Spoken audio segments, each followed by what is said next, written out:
স্ক্যালোনির কাছে হেরে হেরে যে দলটি বারবার কোচ বদলায়, সেই ব্রাজিলই এখন স্ক্যালোনিকে তাদের নতুন কোচের ভয় দেখায়।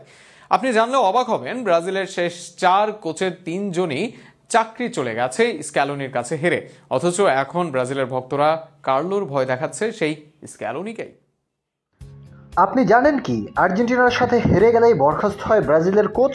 অন্তত স্ক্যালোনির আর্জেন্টিনা দলে যোগ দেওয়ার পর ঘটেছে এমন ঘটনাই। কোপা আমেরিকার ফাইনালে স্ক্যালোনির কাছে হেরেছিল তিতে, তবে তখনও বিশ্বকাপ বাছাইয়ের সেরা দল হওয়ায় বাদ পড়েননি এই কোচ। তবে এরপরের গল্পটা একদমই ভিন্ন। 3 জন কোচ বাদ পড়েছেন স্ক্যালোনির সাথে হেরেই। বিশ্বকাপে বিদায় নেওয়ার পর তিতের চাকরি যায়, আর এরপর শুরু হয় ব্রাজিল কোচদের স্ক্যালোনি অভিশাপ। প্রথমে অন্তর্বর্তীকালীন কোচের দায়িত্ব পেয়েছিল রামন মেনজেস। 3 ম্যাচ দায়িত্ব পালন করেছেন। এরপর দিনই 6 ম্যাচে ব্রাজিলের অন্তর্বর্তীকালীন কোচ ছিলেন। 2 জয়ের পাশাপাশি 3 হার ও 1 ড্র এনে দেন 2023 সালের 9 সেপ্টেম্বর বলিভিয়ার বিপক্ষে 5-1 গোলে জয়ের ম্যাচে ব্রাজিলের অন্তর্বর্তীকালীন কোচ হিসাবে অভিষেক দিনিজের। মাঝে 1 মাস টিকে থাকার পর সে বছরের 22 নভেম্বর মারাকানায় বিশ্বকাপ বাছাইয়ে স্ক্যালোনির আর্জেন্টিনার কাছে হারে 1-0 গোলে। সেটা ছিল বিশ্বকাপ বাছাইয়ে দিনিজের অধীনে ব্রাজিলের টানা তৃতীয় হার।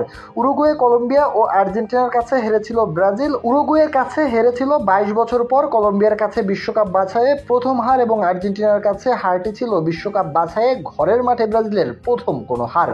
এরপর আর দিনিজকে রাখেনি ব্রাজিল, অর্থাৎ দিনিজের ছাঁটাই হওয়ার পেছনে প্রভাবক ছিল স্ক্যালোনির দলের জয়। আর্জেন্টিনার কাছে হারের পর তাকে সরিয়ে দরিভালকে স্থায়ী কোচ হিসাবে নিয়োগ দেয় সিবিএফ। দরিভালও তো টিকতে পারলেন না এবং সেটাও স্ক্যালোনির কাছে হারের পরেই নিশ্চিত হলো। সেই হারের ক্ষতের গভীরতাও কম নয়। বিশ্বকাপ বাছাইয়ে ব্রাজিলের সবচেয়ে বাজে হার, অর্থাৎ বিশ্বকাপ বাছাই পর্বে ঘরের মাঠে স্ক্যালোনির কাছে হেরে চাকরি খুইয়েছিলেন দিনিজ। আবার সেই বিশ্বকাপ বাছাই পর্বে আর্জেন্টিনার ঘরের মাঠে 4 গোলে স্ক্যালোনির কাছে হেরে চাকরি খুইয়েছেন দরিভাল।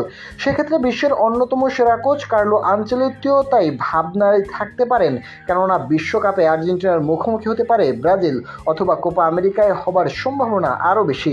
কোচ স্ক্যালোনির আর্জেন্টিনার সাথে জয় যে খুব সহজ কিছু না, সেটা কেই বা না জানে। তবে ডন কার্লো আর মাফিয়া মেসির কোচ স্ক্যালোনির লড়াইটা উপভোগ্য হবে বলেই প্রত্যাশা ফুটবল ভক্তদের।